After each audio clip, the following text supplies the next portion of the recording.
بسم اللہ الرحمن الرحیم۔ السلام علیکم۔ اللہ جب جلال اور خوشی میں ہوتا ہے تو اپنے بندوں سے کیسا معاملہ کرتا ہے، اور ہمیں کیسے پتہ چلے کہ اللہ ہم سے ناراض ہے یا خوش۔ ناظرین، انسانی زندگی کے حالات عدلتے بدلتے رہتے ہیں۔ کبھی خوشی کی گھڑیاں ہوتی ہیں اور کبھی غم کی کیفیت ہوتی ہے۔ کبھی انسان کا ہاتھ کھلا ہوتا ہے اور کبھی جو کے بوجھ کے نیچے دبا ہوتا ہے۔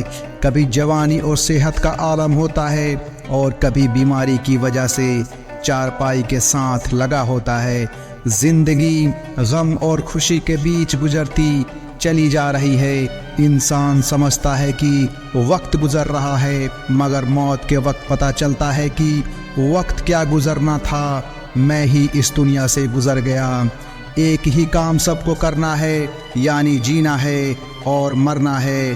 رہ گئی بات رنج و راحت کی، یہ فقط وقت کا گزرنا ہے۔ سب کے لیے ایک ہی کام ہے کہ جینا ہے اور مرنا ہے، یعنی عمل کرنے ہیں اور حساب دینا ہے۔ رہ گئی خوشی اور غم کی تو یہ تو زندگی کی ترتیب ہے۔ دوستو، جب انسان پر اللہ تعالیٰ کے جمال کی تجلیاں نازل ہوتی ہیں تو اسے خوشیاں نصیب ہوتی ہیں۔ ایسے میں اگر وہ مٹی کو ہاتھ لگائے تو سونا بنتی ہے۔ الٹے کام کو بھی اللہ تعالیٰ سیدھا کر دیتے ہیں، فیصلوں میں برکت ڈال دیتے ہیں۔ دنیا میں ہر طرف سے ایسے انسان کے لیے واہ واہ کی آوازیں آتی ہے، اور جب کسی انسان پر جلال کی تجلیاں پڑتی ہے تو پھر انسان کے لیے دنیا میں مشکلیں ہی مشکلیں ہوتی ہیں۔ ہر طرف سے پریشانیاں، دایاں قدم اٹھائے تو پریشانی، بایاں قدم اٹھائے تو پریشانی۔ سونے کو ہاتھ لگائے تو مٹی بن جاتی ہے، چلتے کام کو ہاتھ لگائے تو وہ اٹک جاتا ہے۔ سوچ سمجھ کر عزت کے حاصل کرنے کے لیے قدم اٹھاتا ہے، مگر بدنامی اور ذلت مل جاتی ہے۔ ہر طرف سے بری خبریں، پریشانیاں، مصیبتیں اور بیماریاں گھیر لیتی ہے۔ یہ اللہ تعالیٰ کے جلال کی تجلیاں ہوتی ہے۔ اللہ نے قرآن پاک میں ارشاد فرمایا، اللہ تعالیٰ ہی قبض کرنے والا ہے اور کھولنے والا ہے۔ قابض اور باسط اللہ تعالیٰ کے دو نام ہیں۔ قابض کا مطلب ہوتا ہے قبضے میں لینے والا، چھین لینے والا، اور باسط کہتے ہیں کھول دینے والے کو۔ اس لیے جب انسان اللہ کے اسم قابض کا مظہر بنتا ہے تو پھر اس کے اوپر غم اور تنگی ہوتی ہے، اور جب اسم ثابت کا مظہر بنتا ہے تو پھر اس کے اوپر خوشی اور فراخی کا معاملہ ہوتا ہے۔ کبھی خوشی اور کبھی غم ہوتا ہے، کبھی پتجھڑ اور ہوتی ہے، کبھی بہار، کبھی جوش جنوں ایسا کہ چھا جاتے ہیں صحرا پر۔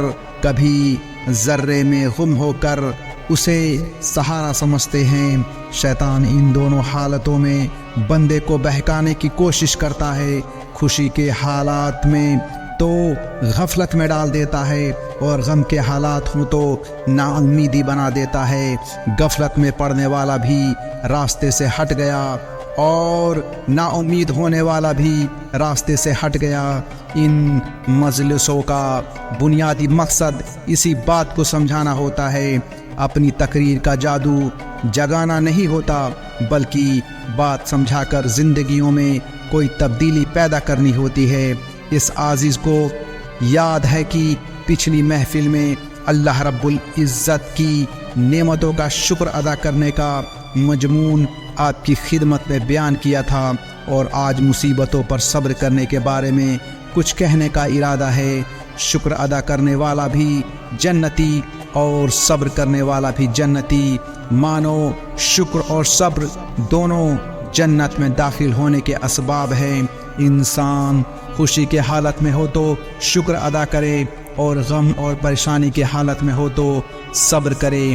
مومن کو دنیا میں جو بھی پریشانی آتی ہے، چھوٹی ہو یا بڑی، اللہ کی طرف سے اس کا اجر اور بدلہ ملتا ہے۔ حضرت عائشہ رضی اللہ عنہا نے ایک بار دیکھا کہ رات کو چراغ جل رہا ہے، ہوا کا جھونکا آیا اور چراغ بجھ گیا۔ نبی کریم صلی اللہ علیہ وسلم نے فوراً پڑھا انا للہ و انا الیہ راجعون۔ حضرت عائشہ رضی اللہ عنہا بڑی حیران ہوئی، عرض کیا کہ اے اللہ کے محبوب، یہ آیت تو بڑے غم اور مصیبت کے آ جانے پر پڑھی جاتی ہے۔ فرمایا عائشہ، مومن کے لیے اس چراغ کا بجھ جانا بھی مصیبت ہے، اور اس چراغ کا بجھ جانے پر جو یہ آیت پڑھے گا اللہ رب العزت کی طرف سے اس پر بھی اجر ملے گا۔ جب گھر کا چراغ بجھ جائے اس پر صبر کرنے والے کو اجر ملتا ہے، تو جس کے بیٹے کی زندگی کا چراغ بجھ جائے اگر اس پر کوئی صبر کرے گا تو کتنا اجر عطا کیا جائے گا۔ پیارے دوستو، ہمیں بھی چاہیے کہ اللہ رب العزت کی طرف سے جو مصیبتیں، جو پریشانیاں آتی ہیں، ہمیں ان پر صبر کرنا چاہیے، جس کا بدلہ اللہ رب العزت جنت کی شکل میں ہمیں عطا کرے گا۔ پیارے دوستو، آج کے لیے بس اتنا ہی۔ ہم امید کرتے ہیں کہ آپ کو آج کا یہ ویڈیو پسند آیا ہوگا۔ اس ویڈیو کو لائک، شیئر اور ایسی ہی ویڈیوز دیکھنے کے لیے چینل کو سبسکرائب کریں۔ ہم ملتے ہیں آپ کو اگلی ویڈیو میں، تب تک کے لیے السلام علیکم۔